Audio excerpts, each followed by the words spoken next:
Hello, my friends, and welcome to the latest spin. I'm Mike Spinner, Student Athlete World USA. It's Thursday. It's 8 p.m. What else? What could be more important than this? Well, a lot of things, because especially about 10 feet in that direction is my family room. And on the TV is the first game of the NCAA Frozen Four, okay, which is the semifinals and finals of the NCAA Division One Men's Ice Hockey Championship. And no, Wisconsin's not in it. Just kidding, Tim. Well, they're not, but just having some fun already. The game's in overtime between Denver and Western Michigan, but I am so dedicated to you, fine people, that I'm here instead of there watching it because I want to broadcast to you from the basketball capital of the world. In case you're living under a giant stone, the UConn women's basketball team are on top of the world once again. What a dominant run to a national championship. And when you think about it, it's been a while since UConn hasn't ended a season as a championship team because the men went on their run. Now the women, I am seated in the basketball capital of the universe. It is awesome, especially because there's just so little about Connecticut to be excited about, right? What are we known for? High property taxes, lots of traffic, and there's New Haven Pizza, which from New York City, being from New York City, I apologize for my lack of cohesion. Being from New York City, I find New Haven Pizza to be insulting. All right. If you don't know the difference, New Haven's called New Haven Beats. If you're Paisan, all right, it's a pizza. It's spelled Apizza. If you follow Barstool Sports and Dave Portnoy's pizza reviews, which I love, all right, I cannot get enough of his pizza reviews. I don't know why I love pizza, but I don't know why. Whenever he does a review, I like jump. He loves New Haven style pizza for the same reason I don't like it. New Haven style pizza is essentially burnt pizza. A lot of times it's served in small squares like that.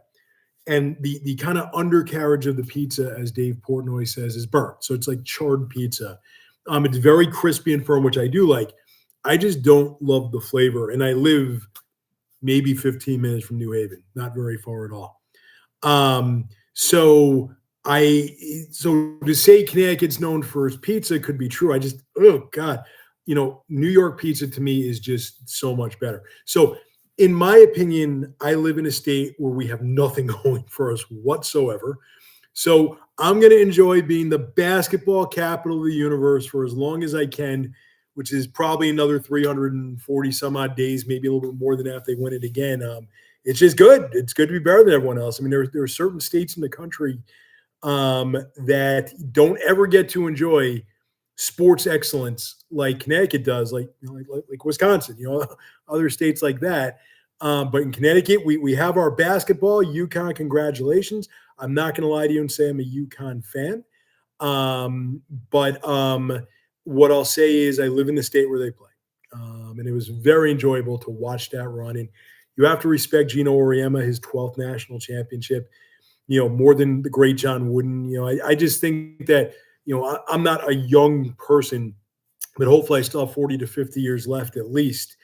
And, when I'm much older, they're going to talk about Gino Auriemma with the same reverence as like a John Wooden type of coach. And just, now I think you have to start to say to yourself, when do we really appreciate a coach like Gino Auriemma? Because he's been at it, he's won national championships in 4 different decades.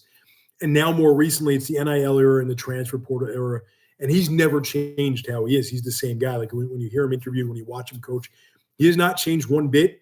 And, the scene with him and Paige Beckers at the end of that game was heartwarming. Like type of guy that not everyone loves him, but you learn to respect the heck out of him. And I certainly do. And so congratulations to UConn. Awesome stuff for the state of Connecticut. We get to enjoy being noteworthy for something good for once. So I'm just going to enjoy every minute I can. And from the student athlete world standpoint, if you're following our social media, there's a couple of big things going on. One is we're still filling those roster spots. There are now fewer than there were a week ago, but we still have some spots available. Men's and women's basketball, we can find spots for you. Lacrosse, On the men's side, there are definitely a few spots left because we're going to have two teams for the Lisboa Lacrosse Cup. On the women's side, there could be a spot or two remaining.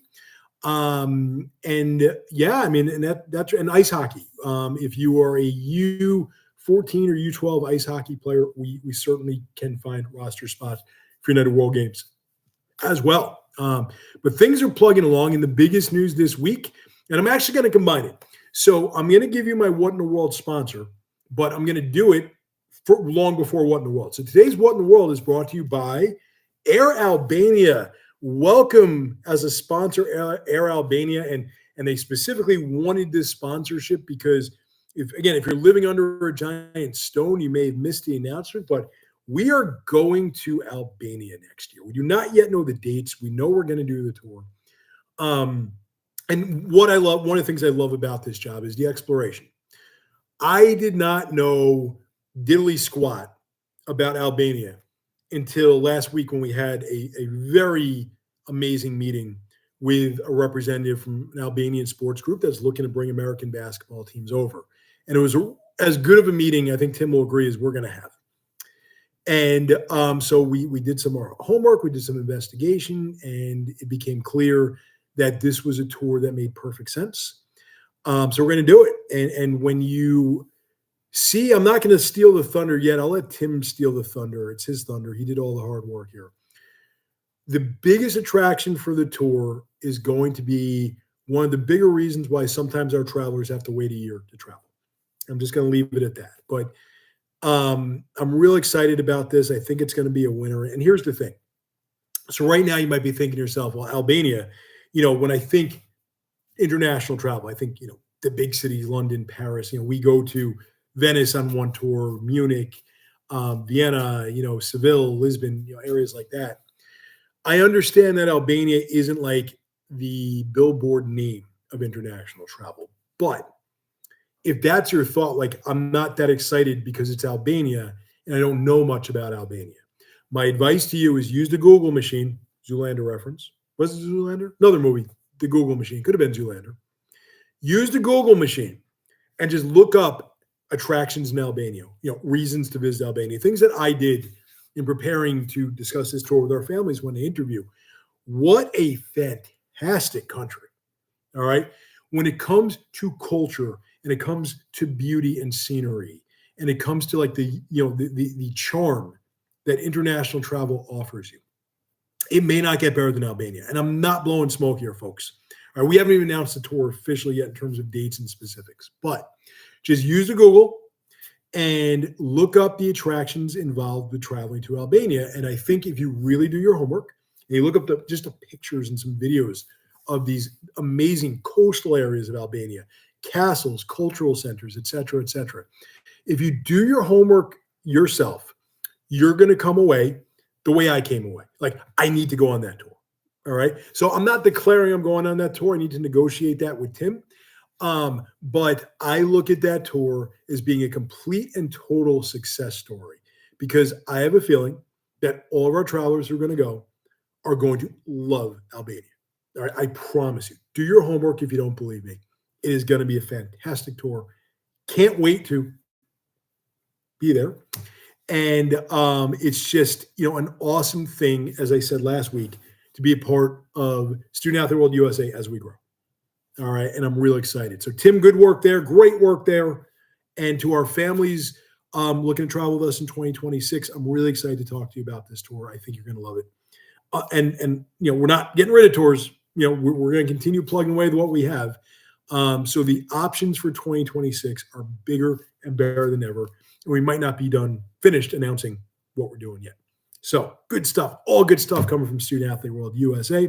And now What in the World, as I said, sponsored by Air Albania. And What in the World, I'm just going to talk about the NCAA men's basketball tournament. All right, because I'm a big March Madness guy. Like those days when there's like lunchtime games on during the week.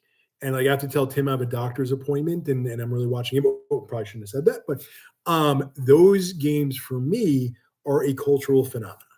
Okay. We get to March and they start and there's game after game after game. And there's always like the big upset and they're close, like, 5-12 game or something like that. I love it. And what I found this year, I found two things. Number one is I did not find the games to be as entertaining as they've been. And number two, you didn't have a Cinderella run this year, right? And number three, I really thought while the scores may have been close in the Final Four, they were not great games. All right. And I'm sorry to anyone who thought they were. Yes, anytime a Final Four game goes right down to the wire, right down to the final seconds, like, all those games, any big comebacks, like, yes, it's exciting basketball. It's dramatic basketball. It's viewership worthy basketball, but watch the games again. It was not good basketball. All right. Good basketball means hitting open shots, hitting free throws, knowing what to do when you inbound the ball against some pressure. All right. Just things like that, just from the standpoint of execution. I thought the Final Four was a subpar product. And the unfortunate part was that the games were so dramatic. Imagine it had been that dramatic with a degree of execution that befitted the Division I men's basketball tournament. It would have been classic. In my mind, the final minute, 2 minutes of those games were unbelievable in terms of the excitement, but it was bad basketball. That's my take. You may disagree with me. You're allowed. But I just found myself saying, this is just ugly basketball. Like, where are all the good players? And not having a Cinderella team is impactful. And the reality is there's not going to be another Cinderella team, I don't think, because of NIL and transfer portal. So if you're playing, let's say for a mid-major that's going to go on a run like we've seen.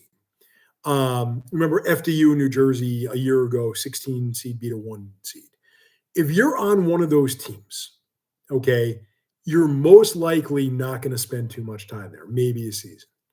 All right, because you're going to go after a big payday, and that's you following the rules.